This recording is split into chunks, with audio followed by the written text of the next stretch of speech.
Thank you for joining me. Today we're going to be reacting to Arctic Saurians, the Sauria Lore Compendium. Please subscribe for more content like this, and let's get to it. Hello, my name is David, and this is the second of many lore videos I plan on making covering my SAURIA animated series. Top dog. SAURIA is a brutal That would be primordial my dark dog. fantasy world. It's full of dangerous prehistoric wildlife, accursed cultists, pirates, bandits, and numerous warring I'm just looking at him factions. to make sure he's not Survival dying. is the only real goal of most of He's not. SAURIA's inhabitants. In this video, I'll be going over the backstory and lore behind one of the oldest races of SAURIA, the Arctic Saurians.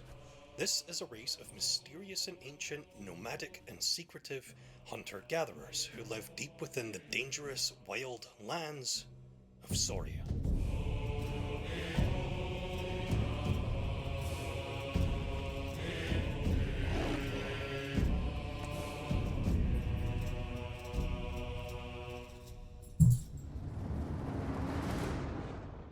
The Arctic Saurians, or glassy Saurians, evolved in the far north of SAURIA.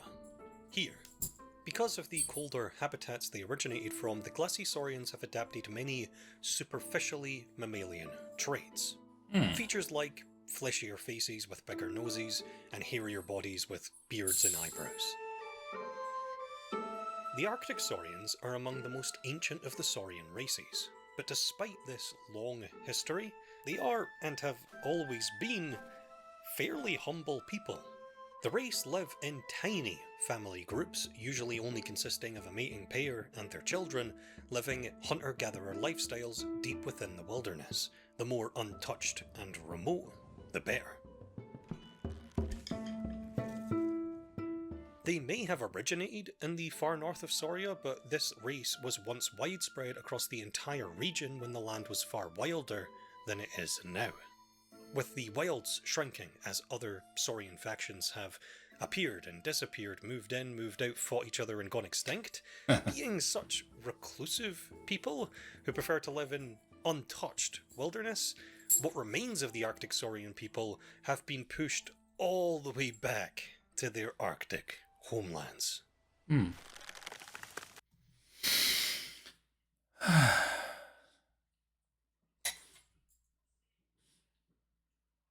One sec. Bailey, knock it off.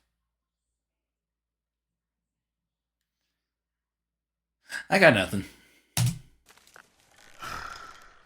This race is most well known for their incredibly long lifespans. Most individuals left in the wild now being around 350 years old. There is a legend, a very, very popular legend widespread across all of SAURIA, that the most ancient of the Arctic Saurians is so impossibly old that they conversed with the legendary forefathers themselves. The forefathers being a mysterious and now long dead empire whose ruins are strewn all across the land of SAURIA. If true, this individual would have to be a staggering 5,000 years of age.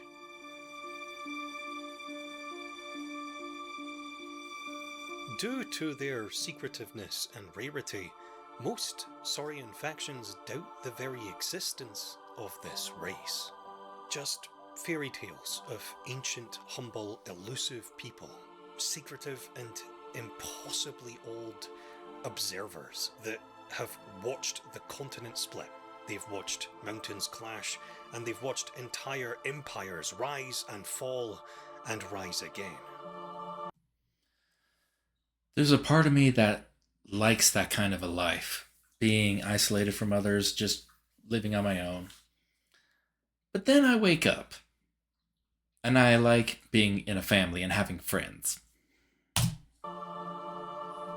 In folktale, the Arctic Saurians have many names, names like the Ice Keepers and the Eyes in the mountains. Being on the brink of extinction, it is very possible that this whole faction will disappear, leaving nothing more than stories, myths, and legends behind.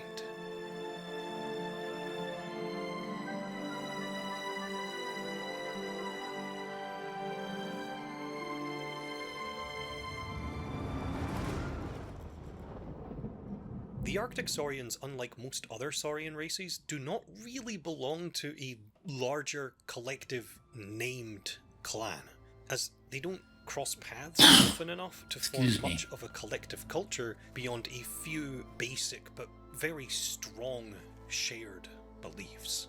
Forgive me, Maya, for this needed sin. Arctic Saurians believe in an all-powerful nature goddess, usually referred to as the Great Maya, Mother of Sauria. They're not the only Saurians to believe in this god, but given their lifestyles, this belief in Mother Nature as a very real force affects the Arctic Saurians' way of life more than most. Arctic Saurians also have a collective fascination with the helix, and this specific spiral motif is shared across almost all of these otherwise isolated families. To these Saurians, this spiral pattern represents the endless cycles of nature, the changing seasons, life and death, everything that matters to them.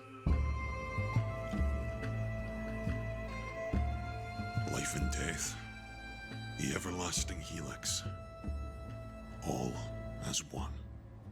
The horns adorned on the Arctic Saurians are one of many naturally occurring helixes, which may explain how the motif has spread across so many families who haven't crossed paths in centuries. I forgot about that part. The Arctic Saurians are a relatively peaceful people who have no aspirations of conquering other races, starting or stopping wars, or even drastically changing the land around them. They simply wish to live in harmony with the wilderness as they have done for thousands of years. Their current goal is mostly just to survive during this turbulent time.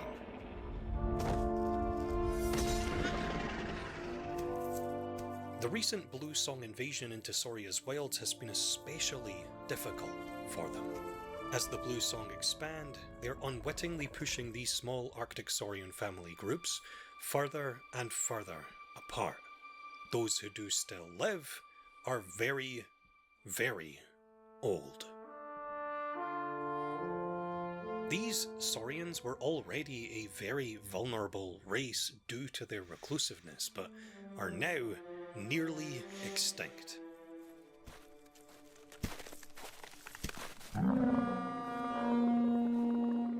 The Blue Song Empire are amid an invasion of mainland Sauria as they attempt to conquer and tame these wild lands. They are following in the footsteps of the forefathers who seemingly conquered this wild place thousands of years ago before mysteriously disappearing. We'll learn about that One later. of the very first things the Blue Song Empire did after crossing the inland sea was investigate the rumours and myths of the legendary Eyes in the Mountains, the Arctic Saurians. With the very oldest of the Arctic Saurians believed to be thousands and thousands of years old, they may have insight into what happened to the ancient forefathers. The Blue Song almost worship these long-dead people, but still, no one knows what happened to them. The entire Blue Song Empire is built upon the foundations of this mysterious and ruined dynasty, and the Arctic Saurians are the only people left who may have some answers.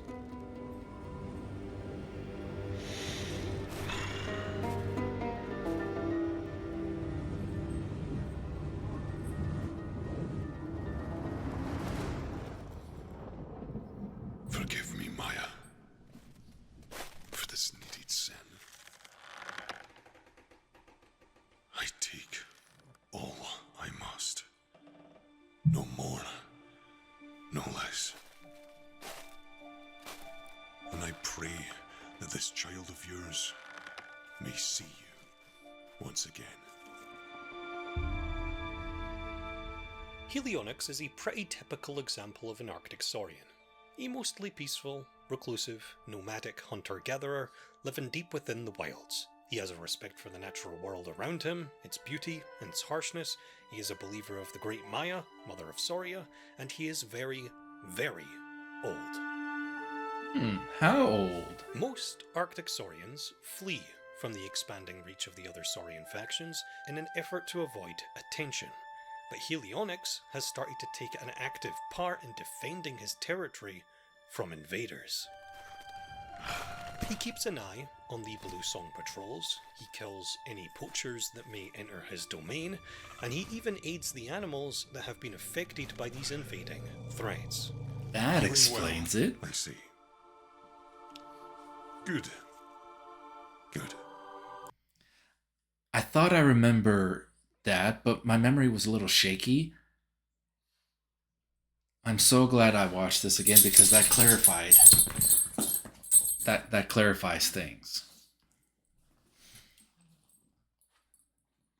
I lost my train of thought. Let's keep watching. Helionyx's father, though dead, is of note because he may have been the inspiration for the legend of a 5,000-year-old Arctic Saurian. Though his father wasn't quite that old, he still had a tremendous fascination with the forefathers, and more knowledge than most, possibly passed down by his own father, or perhaps grandfather. The Blue Song know this, and they actively patrol Sauria's north, looking for the descendants of this family. Though Helionyx once had a family of his own, a partner and a child, they are both now dead. His partner killed in a fight with kindred poachers, and his son killed by a hunting Smilodon. I took two things that I love, All right, hunting let's and dogs, skip and I made this. them into a successful business.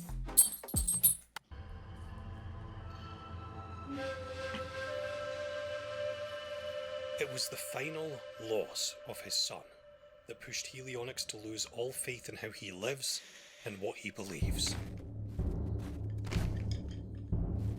All of his morals and principles began to disintegrate as grief, anger, and hate consumed him.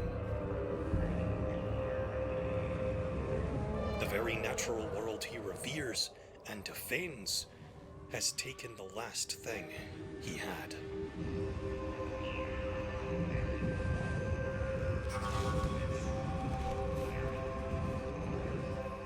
Eventually, giving in to his torment, Helionyx made the perilous journey up to Mount Mortalis, an ancient and evil temple, a place built by the forefathers, an accursed place of death and unending suffering. Deep within the halls of Mount Mortalis, Helionyx comes face to face with the very animal that killed his son. That's where it got real. Losing himself completely, he kills the creature, not to give life, not for food, not for balance, but out of rage, for revenge.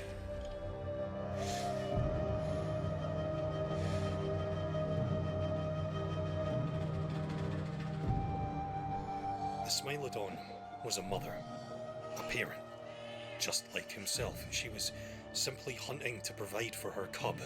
Survival, balance, living by the rules of nature, not a villain, but an animal. Ah, there's the thing. Living by the rules of nature. I forgot about that when I watched the Winter Weathered episode. Living by the rules of nature. Simply trying to survive. No. No. No. No. No. No. No. No. Please. I'm sorry. I don't blame you. I don't. No. I don't blame you. Please. Please. No. No. No. No. No. Please. Please. No. No. Forced to confront how lost he has become, Helionyx breaks down. Promising to take care of the cub, to restore the natural balance, and begging the great Maya to forgive his sins, he swears he will redeem himself.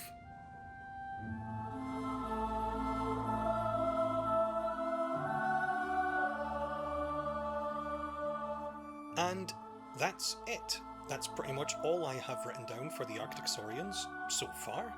If you'd like to read the full sketchbook I've been showing off in this video and scour my notes for yourself for anything I may have missed, the full sketchbook is available right now on my Patreon page. Please consider supporting this series and giving it a read if you want. In the meantime, super special thanks to all my top Patreon supporters on screen right now. Well, like I said in the previous one of these lore compendium react videos, if I had the money, I'd check out that sketchbook. I like this kind of stuff. Thanks for taking the time to watch this, and I hope you have a beautiful day. Bye.